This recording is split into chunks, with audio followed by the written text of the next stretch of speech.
Welding an aircraft is already hard. Welding Starship is 100 times harder. This is a vehicle the size of a skyscraper, wrapped in a skin of steel as thin as a sheet of paper, built to be fully reusable, facing temperatures that swing from hundreds of degrees below zero to over 1,000 degrees Celsius. Just one uneven weld could send the entire structure collapsing in an instant. But somehow, SpaceX pushed its welding technique and technology to the point of true mastery. And now, this rocket is closing in on something once unthinkable, flying dozens of times without a scratch. So, how did they pull this off in such a short amount of time? That's a journey worth telling. Look at this. This is Starhopper, the very first ancestor of Starship. It looks wrinkly, rough, and covered in ugly, messy welds like a rusty old tin can. Be honest, do you think this thing could survive coming back from space? Of course not. Yet just 7 years later, its descendants look completely different. This is Starship 39, a sleek, mirror-shining, 50-meter-tall stainless steel tower, screaming toward Earth at hypersonic speed, wrapped in 1,600 degrees Celsius plasma. And it survived. It landed in one piece. Same program. It looks like it went through a century of evolution in less than a decade. It's not just about size or the raw power of the Raptor engines. The most obvious difference is in the welds. Those welds might look like a cosmetic detail, but they're actually the thin line between a rocket that comes home safely and one that explodes in a fireball. Welding a spaceship like this isn't just hard, it's insanely difficult. It starts before launch. The tanks are filled with liquid oxygen at minus 183 degrees Celsius and liquid methane at minus 162 degrees Celsius. At those temperatures, metal contracts. Massive steel plates shrink in every direction, and the welds, zones that already experienced extreme heat during fabrication, are the weakest points. They're most likely to crack under that contraction. Then comes liftoff. 33 Raptor engines ignite at once, generating 7,400 tons of thrust. The entire rocket shakes violently with terrifying frequencies and amplitudes. Those vibrations travel straight into every single weld across the vehicle. If there's even a microscopic crack, thinner than a human hair, those vibrations will spread it open. And if a weld on a propellant tank fails while it's holding hundreds of tons of cryogenic fuel under high pressure, well, you know what happens next. A single weld on Starship has to survive all of that in one flight. And there are hundreds of these critical welds across the entire vehicle. Starship isn't a one-and-done rocket. It's designed to fly again and again. This is why welding isn't a detail. Welding is the foundation of the entire program. And this is the journey of how SpaceX transformed Starship. Back in 2019, SpaceX was doing something that, technically, you're not supposed to do with a spacecraft. Welding inside tents out in the open Texas fields, with welders who were used to building water towers. They were using a process called FCAW, flux cored arc welding. It's fast, cheap, and doesn't need a controlled environment. Perfect for water towers, terrible for rockets. FCAW dumps a huge amount of heat into a wide area around the weld. Stainless steel expands when hot and contracts when it cools, but not uniformly. The weld cools faster than the surrounding metal, so the plates warp and the rings distort. That's why those early prototypes looked like crumpled tin cans. But the problem wasn't just looks. FCAW also left sharp edges and microscopic cracks at the toes of the welds. Under extreme pressure, especially cryogenic pressure, those tiny flaws become stress concentrators. They propagate until the Starship Mark I tank ripped itself apart in November 2019 because of those poor welds. That was the wake-up call. Improving the welding wasn't enough. They also had to improve the material being welded. Early prototypes used 301 stainless steel. It's very ductile and easy to form into large curved panels, perfect for shaping a rocket. But it had a fatal flaw. When heated by the welding arc, the chromium reacts with carbon and forms precipitates at the grain boundaries. Those areas lose corrosion resistance and become brittle at cryogenic temperatures. So, SpaceX switched to 304L. The L stands for low carbon. Less carbon means far fewer destructive chemical reactions in the heat-affected zone. Even better, at minus 162 degrees Celsius, 304L can be up to 4 times tougher than 301. When you're holding hundreds of tons of super cold propellant, you want the material to get stronger when it gets colder. not more brittle. That's exactly what 304L does. And SpaceX didn't stop there. When standard 304L still wasn't good enough for Starship's extreme demands, they developed their own proprietary stainless steel alloy called 30X.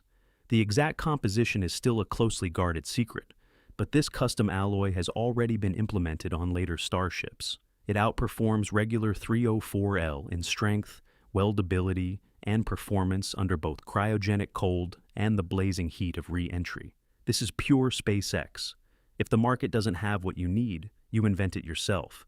From there, they move to tip-tag welding. This is an advanced tungsten arc technique where the filler wire is fed mechanically and vibrated to stir the molten pool. The results were immediate: narrower heat-affected zones, deeper penetration, and much less distortion. This allowed SpaceX to use thinner steel plates and reduce structural mass by around 20%. Elon himself confirmed this on X. But even tip-TIG had limits. Steel arrives from the mill cold-rolled. Massive rollers stretch and work hard in the metal, making it extremely strong. But when you weld it, the heat reverses that process. The area around the weld softens, creating the one thing you never want: a joint that's weaker than the rest of the ship. SpaceX solved this with a machine that sounds almost brutal, but is pure engineering genius: the Planisher. This machine runs along every completed weld and hammers it with enormous mechanical force. It compresses the metal grains, restoring the original strength and hardness to match the surrounding plate. As a bonus, it flattens the weld almost flush with the surface. That mirror-like shine on modern starships, that's why. But this was only the beginning. In 2023 to 2024, SpaceX adopted a technology that even their own engineers initially laughed at, until they tried it. When the first handheld laser welders showed up at Starbase, the reaction was pure skepticism. They looked like sci-fi movie props, not serious production tools. That skepticism lasted right up until someone pulled the trigger. Laser welding is completely different. Traditional TIG or MIG spreads heat over several centimeters. That wide heat zone causes warping as the steel expands and contracts unevenly. Laser? It focuses thousands of watts into a spot smaller than a fraction of a millimeter. The energy density is so high that the metal fuses almost instantly. The surrounding material barely has time to heat up. No expansion, no warping. The result shocked even SpaceX engineers. When they did destructive testing, the base metal tore apart first. The laser weld stayed intact. The weld was stronger than the steel it was joining. In the welding world, that's the absolute pinnacle. But the real game changer wasn't the technology itself. It was how fast SpaceX deployed it. Within 30 days of successful testing, over 100 handheld laser welders were running across Starbase. Then they integrated the tech into robotic systems. KUKA and Liberty arms handling circumferential welds dozens of meters long with superhuman precision and consistency. The combined result? Thinner plates, fewer welds, production speed 5 to 6 times faster than tip-TIG, and another 20% reduction in structural mass.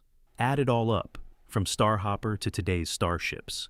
Improvements in welding technology alone have made Starship roughly 40% lighter without losing a single gram of strength. Only SpaceX could pull that off at this pace. But there's still one more technique that SpaceX uses for the most critical parts of the entire vehicle: the propellant tanks. And it completely flips the logic of every welding method we've talked about so far.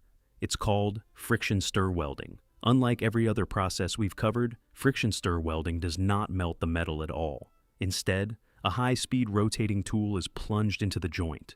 The friction generates intense heat, but not enough to liquefy the steel, just enough to soften it into a plastic clay-like state. The tool then moves along the seam, literally stirring the metal from both sides together at the molecular level.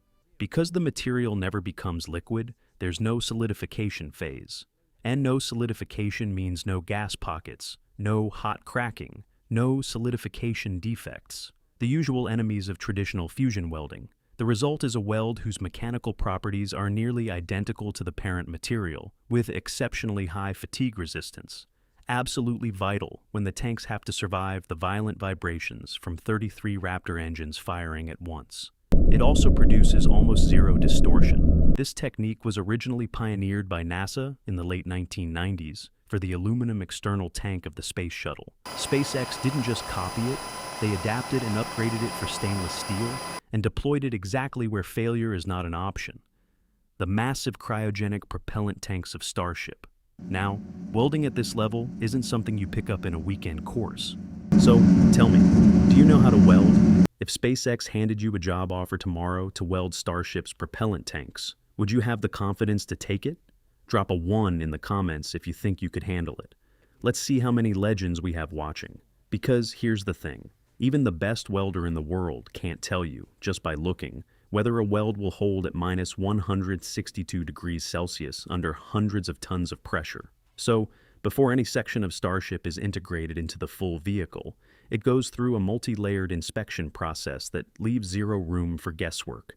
Every weld is X-rayed and scanned with ultrasonic testing, sound waves that can reveal a void or crack buried deep inside the metal, invisible from the outside.